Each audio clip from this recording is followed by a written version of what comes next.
Hello everyone, this is Team 77. We are talking about electronic voting security. Nowadays, we do everything online, like e-bank, e-commerce. However, e-voting is not common in our life, and this is because of the electronic voting has a security concern. In this video, we will introduce e-voting in three aspects. What is e-voting? E-voting showcases security method of e-voting. Talking about what is e-voting. E-voting is an election system that allows the voter to record his or her secure and secret ballot electronically. Essentially, the technology can be done into two categories. One is localized electronic voting, the other is remote electronic voting. Localized electronic voting. Vote are cast using a computer terminal or touch screen in an officially designed polling place. Remote electronic voting. Typically voting over the internet from home or remote location. Compared with traditional voting system, e-voting has these advantages. First of all, e-voting eliminated the need for manual counting of electronic votes, and thereby reducing the possibility of counting error and speeding the transmission of results.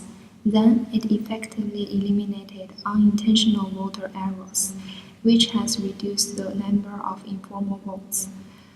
What's more, by using handphones and recorded voice instructions, disabled people such as blind and sight-impaired people are able to vote independently. But there are some disadvantages of e-voting. The most serious drawback is the electronic system can be tampered by internal actors or by external actors such as hackers, in order to deliver a misleading result. And compared with the traditional vote, e-votes are more vulnerable and could be subject to accidental distractions or loss.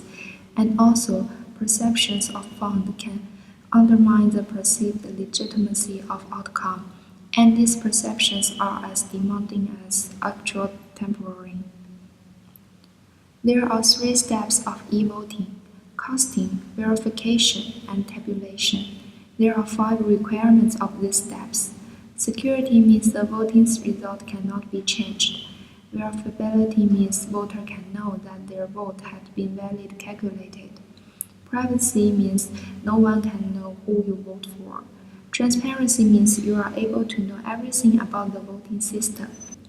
Software independent means an undetected change or error in the software cannot cause an undetectable change or error in the election outcome.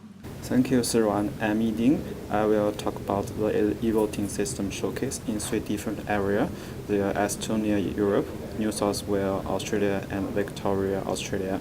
Estonia was the first country who introduced internet voting in the world from 2005.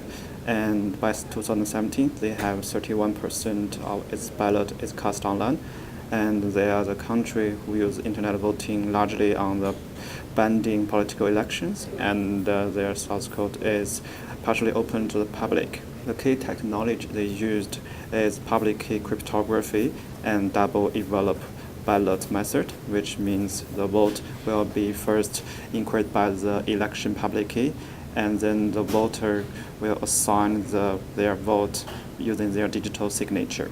And the key problems of EVoting system in Estonia is that they highly rely on the integrity of the hardware. And also, rather than rely on integrated systems, they highly rely on the procedure control of the process. And that nature caused their system suffered from the ghost attack and bad verification attack, which means the malware can act as a real server that can compromise the voter's vote and provide the fake verification. Next, I will talk about the EVoting system in Victoria, Australia. The EVoting system was designed for the disabled people for the 2014 November state election in Victoria, and the source code is open to public to review. And The key technology used are end-to-end verifiability method and also the electronic ballot marker. So this diagram shows how the electronic ballot marker working. So during the vote, voter will see the legal ballot order list, and after they complete the voting, it will print out a shuffled ballot, and which have the candidate list and also the preference receipt. And the voters can compare those two lists to make sure their vote is correctly cast by the system. And only the preference receipt will be stored in a database, and this will protect the privacy of the voter. Next, I will talk about the EVoting system in New South Wales, Australia, which was used in the 2015 state election. To use the EVoting system, you have to register an EVoting ID first on website, and then you can do the rest voting online. And the source code is not open to the public. During the election, Vanessa and her team found the design fault that the EVoting system have. They found that the system will suffer the freak attack, which allowed attacker to factorize the RSA public key and get the private key within 7 hours by using Amazon Cloud Service, and also the logjam attack, which allowed attacker to write a discrete logarithm to get the private key from the public key. And next, Leon will talk about the future technologies that could improve the security of the e-voting. To solve the challenges that electronic voting system is facing, many researchers and engineers have proposed new methodologies and technical approaches to secure e-voting system.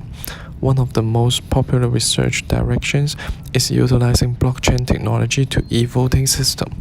The blockchain technology is a growing list of blocks that linked using cryptographic hash value of previous block, such as SHA-256.